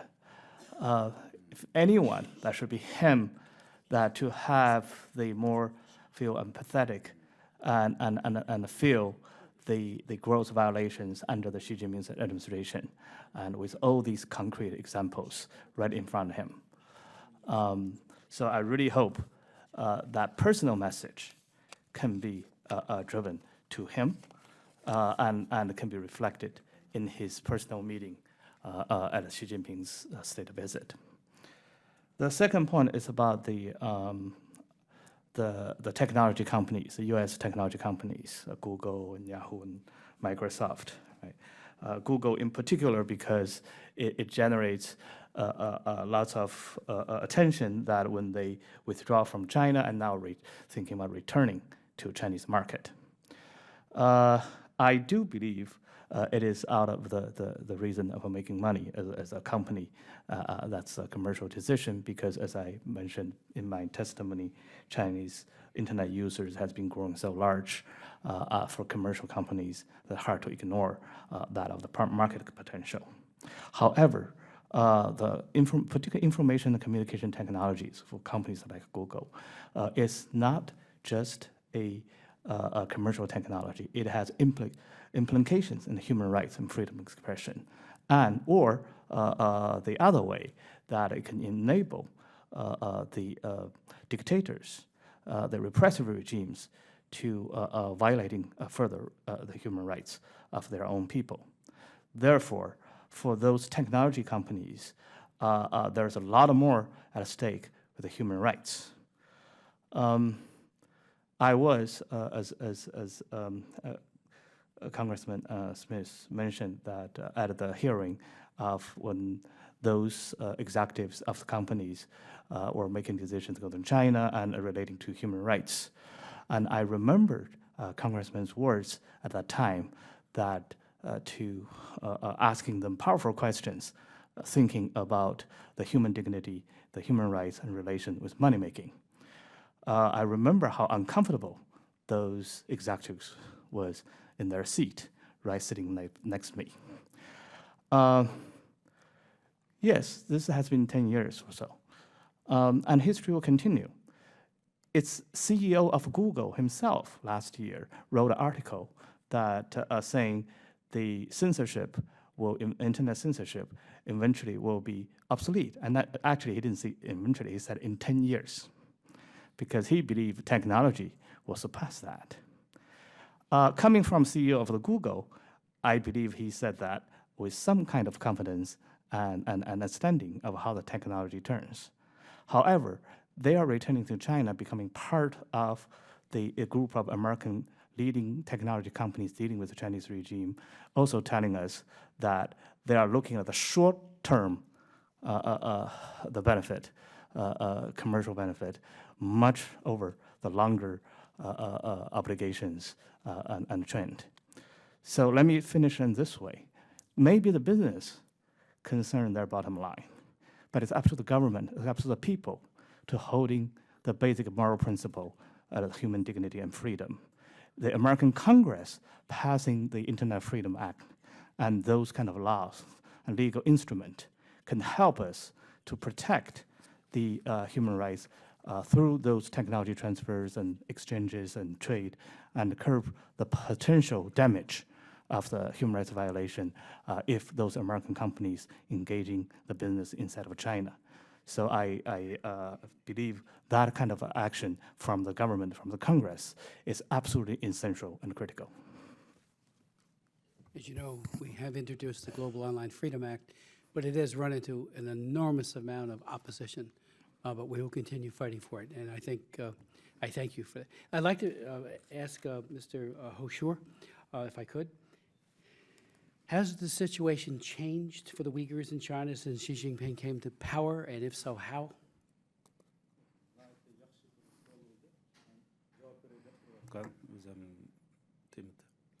Thank you for this good question. I was actually thinking about it myself, and I was going to speak about the situation of Uyghurs.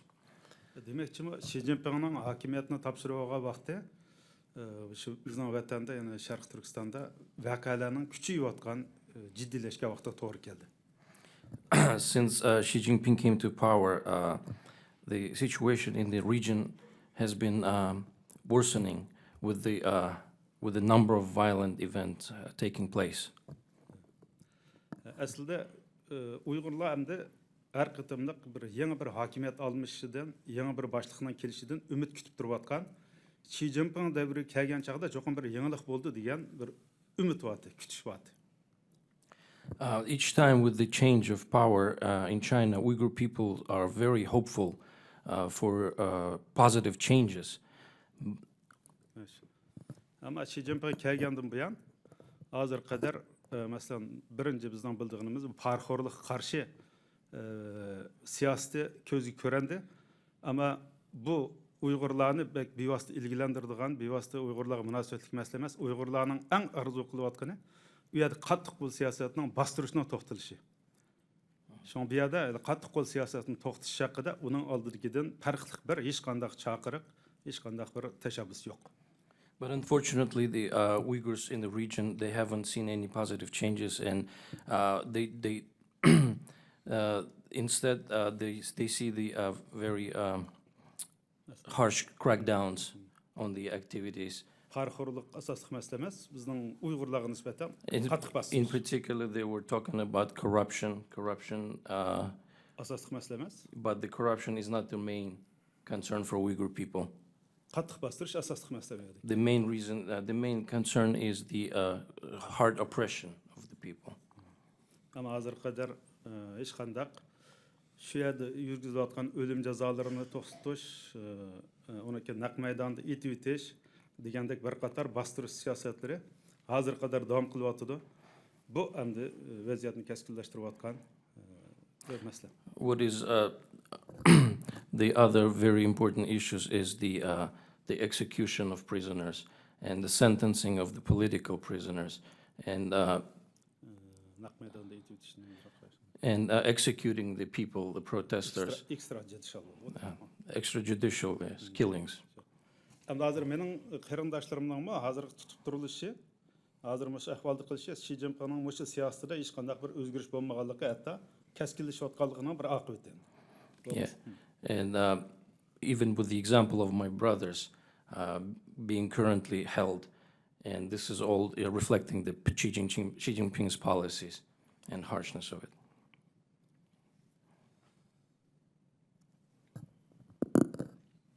I'd like to ask Mr. Gutmann, do you think the U.S. government reporting on the issue of organ harvesting has been sufficient?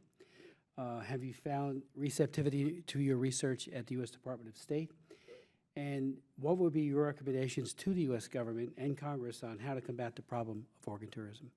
The first thing I would like to see is that the Department of State tell us exactly what Wang Lijun said during the 24 hours he was in the Chengdu consulate.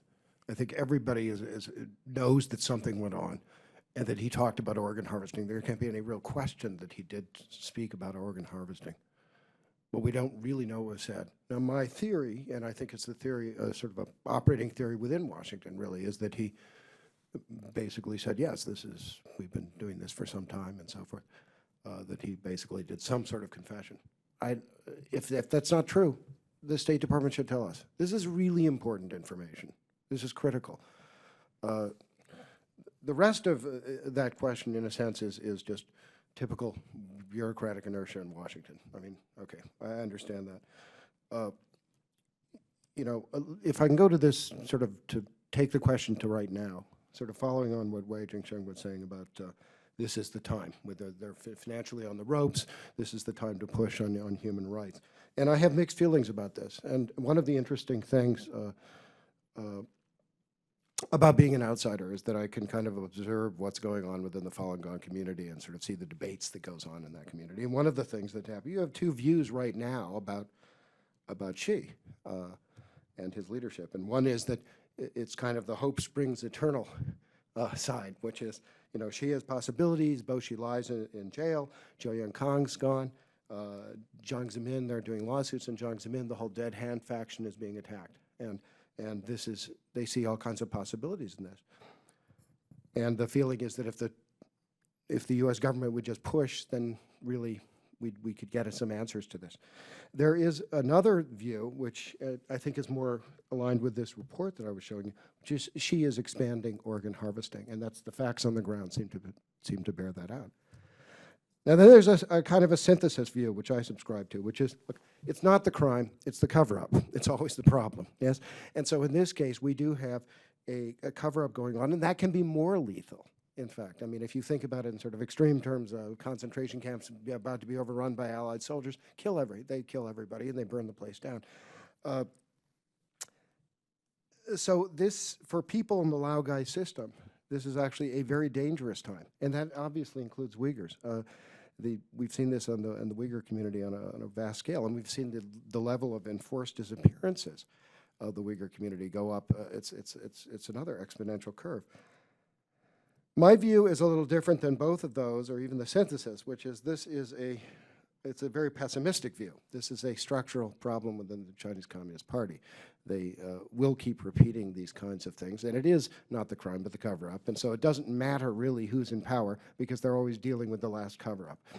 Okay, so it doesn't matter if Xi Jinping would like to end persecution of Falun Gong and Uyghurs and Tibetans today. He really can't because there's too many skeletons in the closet.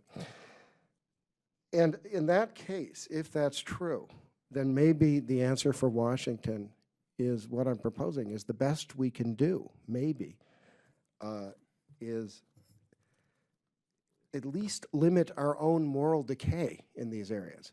That is, so we take the Google, this is, you know, I've always argued this in business, that Google should not be in China. Google should be out of China. Cisco should have been completely banned from China. They should have really been held to terms for what they did in terms of surveillance, and they actually were holding a database that was allowed to arrest Falun Gong practitioners. But the same is true here in the medical field. We're allowing this to just go on. We're allowing doctors, you know, there are doctors in the Transplantation Society who are considering starting joint ventures in China. This is a line the West can't cross. That is my view, is that if at least we can get to that, we can't agree on everything when it comes to China, and not in Washington, but we can agree on some basic moral principles, and these are basic moral principles where we sense that we're crossing a line, we're involved in some terrible way with these kinds of atrocities that have been described here today. If I could ask Dr. Tong, you laid out the fact that many of those who have been incarcerated are your friends. You said that Xi Jinping will not tolerate any challenge to the one-party rule. He's living in the 60s, and the purge of the rights activists is awful, you know, but it's getting worse.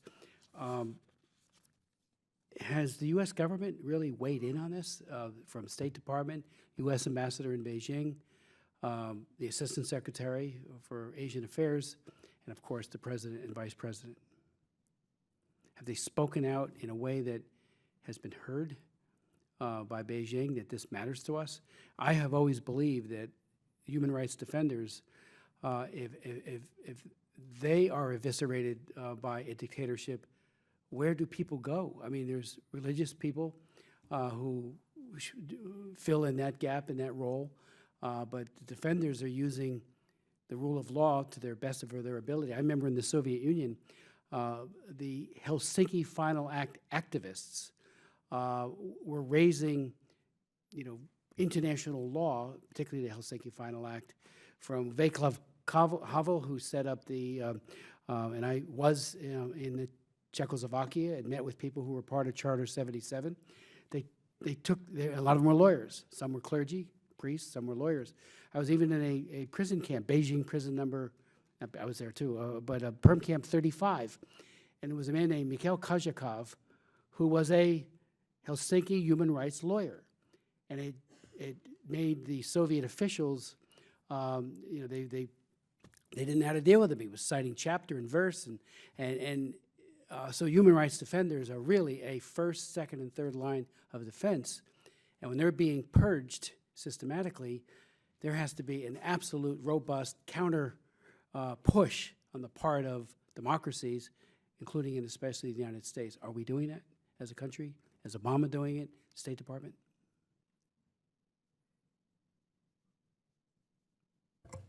Yeah, thank you. I know many international human rights organizations and the media have a lot of reports on the crackdown on rights lawyers, and American State Department and EU, Canada, many other countries have also issued some statement on this, and we really appreciate. And it is good, even though we haven't seen any direct consequence of this statement or attitude. So I want to say first, what international community should do is not just to say something, but do something after that. Do something directly and indirectly to give pressure to Chinese government to make sure these political prisoners are not tortured. Make sure the Chinese government abide by its own laws and regulations. And second, what Xi Jinping and the Communist Party is doing not just harm Chinese people, but is harming the free world, harming the United States.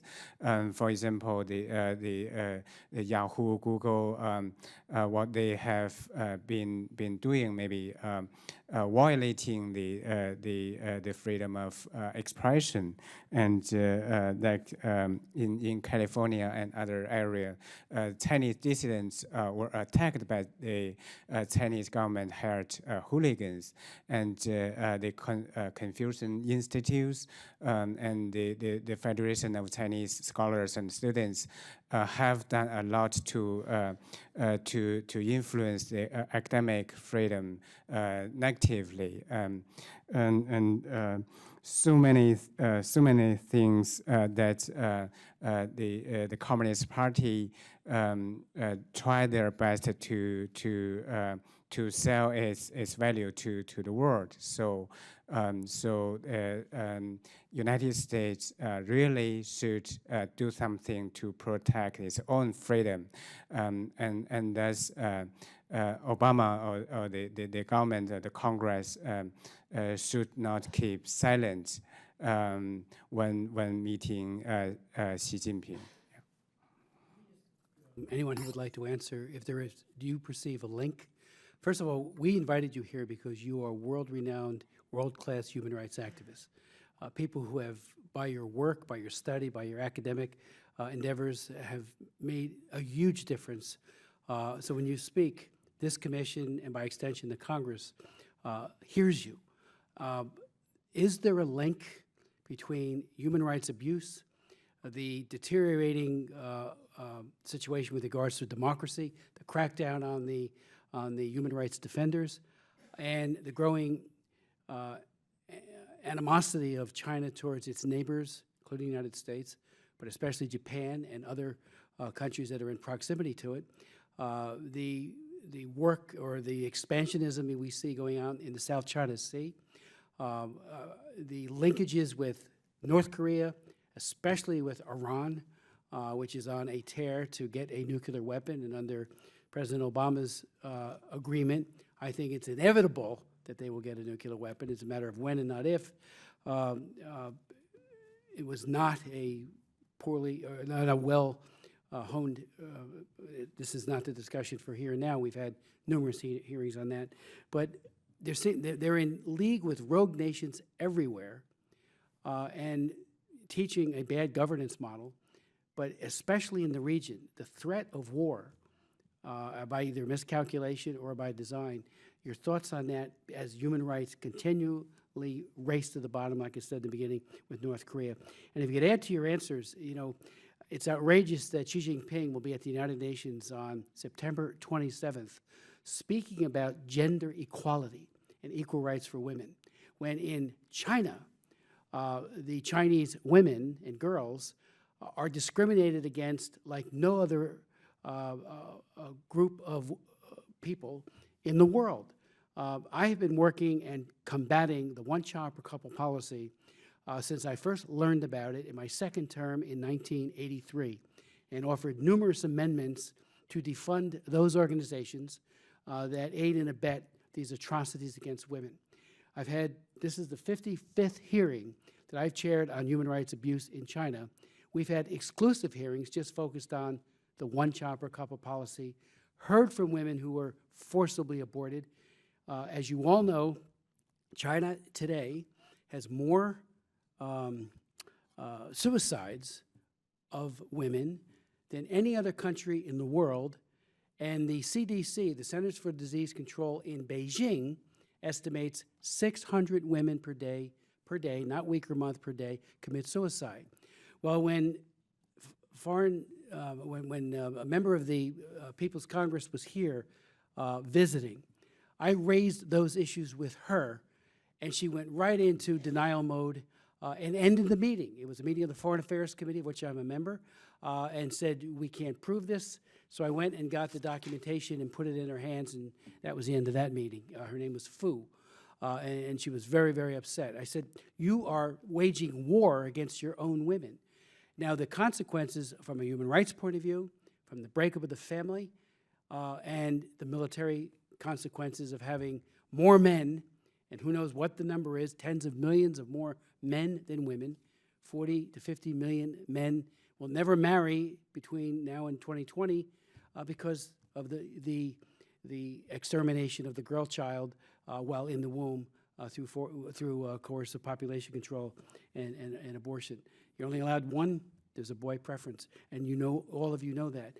But I think our Pentagon, I think our State Department misses by a mile the implications for China remaining not at war and not in a dire strait because of the demographic nightmare that they're experiencing. One last point, and you might want to comment on this. I'm the prime sponsor of the Trafficking Victims Protection Act. Every year a TIP report comes out, trafficking in persons. We have minimum standards, government complicity. The administration this year, again, in a bogus way, gave a higher grade. They failed to recognize the explosion of sex trafficking in China, much of it attributable to the missing daughters of China and men who cannot find wives and this disparity. And you know, it's only going to get worse as that disparity continues. And yet Xi Jinping, in a week, will be at the UN talking about equal rights for women when he ought to be at The Hague being held for crimes against humanity and crimes against women for what he has done and continues to do to his own women. I don't know if Obama will mention it. I'm not even sure he has ever mentioned it. And that's a missed opportunity. So if you would touch on some of these issues, if you would, as we conclude the hearing.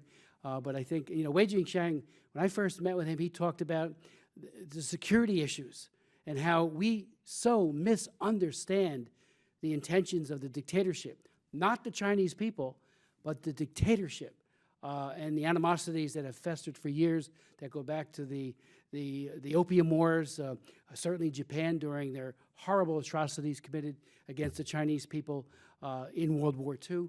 All of that has festered. Now you have a disparity of boys and girls. Nicholas Epperstadt, the famous AEI demographer, wrote a fascinating piece about what is to become of a country that is increasingly male and increasingly older.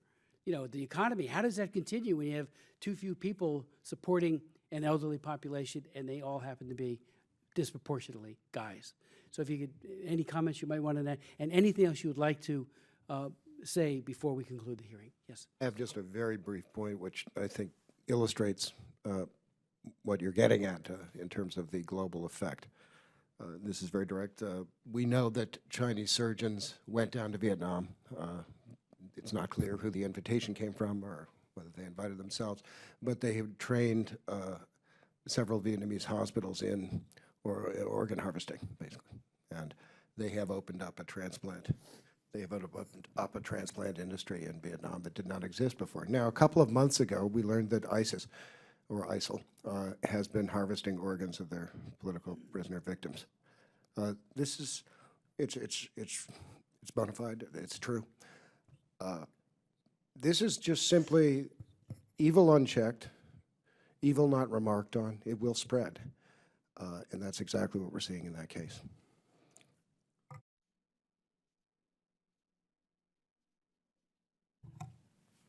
我不是特别想谈妇女问题啊，因为我觉得共产党执政以后，唯一做的一件好事就是中国的妇女地位确实比以前有所提高。I'm not particularly interested in speaking about the issue of women in China because what I see is that the only good thing that happened in China after the Communist Party came to power is that the status of the women has been somewhat raised. 我想谈两件问题，一件是战争的可能性。 I would talk about the two issues. One is about the possibility of war. 很多人没有注意到，其实中国共产党有一个利用战争来树立个人威信的这个传统。 Not many observed, but it is a fact. The Chinese Communist Party is very good at constructing personal credit by war. 现在很多的军队的将领还在谈论邓小平打了越南一仗，然后很快的树立了威信，然后很快的在国内展开他的政治抱负。 Many Chinese generals today are speaking in good favor of what Deng did in 1979 for the war with Vietnam. 那么现在习近平正是遇到一个非常大的困难，他在国内的政治和经济我们都看到他遇到很大的困难。那么在这个前提下，利用战争来解决一下国内的危機，这种想法他们一直在思考。 At this moment, Xi Jinping is facing major problems in political and economical areas, and he is thinking about using war to restore his credit. 如果我们不能让他在人权方面向老百姓、向整个中国社会做更大的让步的话，如果不能让他在这个经济方面能够有所扭转的话，我想他有可能选择战争这条路。 On the condition that if we don't do anything to push him for the improvement of human rights in China, and if we don't see major improvement on economic issues, he will start a war. 因为他现在自己懂得，他选择的这条回到毛泽东时代的这条路，已经表明是非常不成功的一条路。那么他剩下的只有两个选择：要么向老百姓让步，渡过难关；要么就是拼死一搏，打一场战争来扭转整个的局面。 I think he personally should have already realized that his way towards Mao has failed.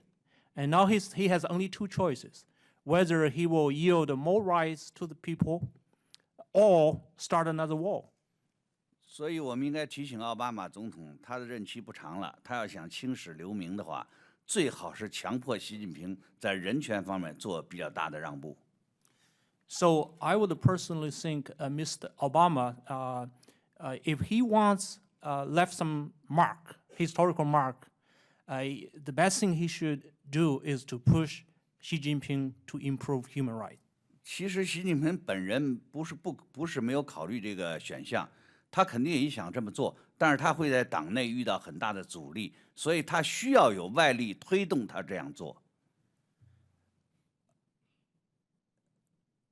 I believe Xi Jinping has the motivation to improve human rights, but he needs some exterior push. I have a few final comments. Number one, any leader cannot be trusted if he or she mistreats his or her own people. History has repeatedly told us this. Another comment is Xi Jinping's state visit actually provides a unique opportunity for President Obama to leave a legacy, as Mr. Wei just said. And he is a Nobel Peace Prize laureate.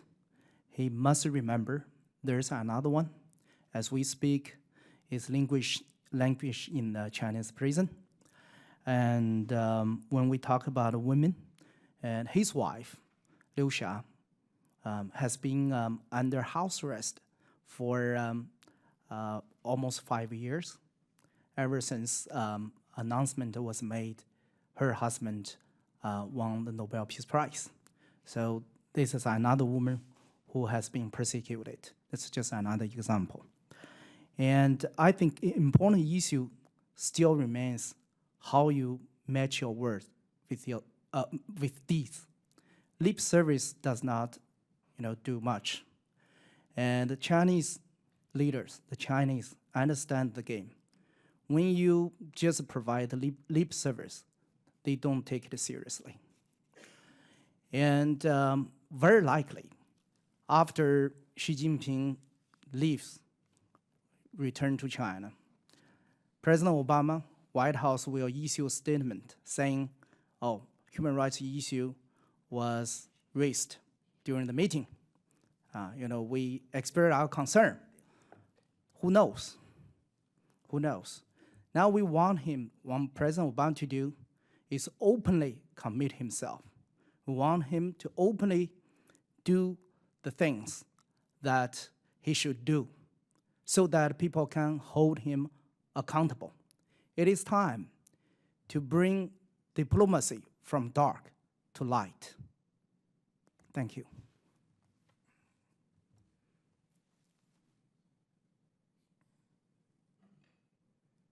Well, I want to thank each and every one of you for your expert witness, for your passion for human rights and democracy, and it really has helped this commission know exactly where we are and what we ought to be doing, and I thank you for that.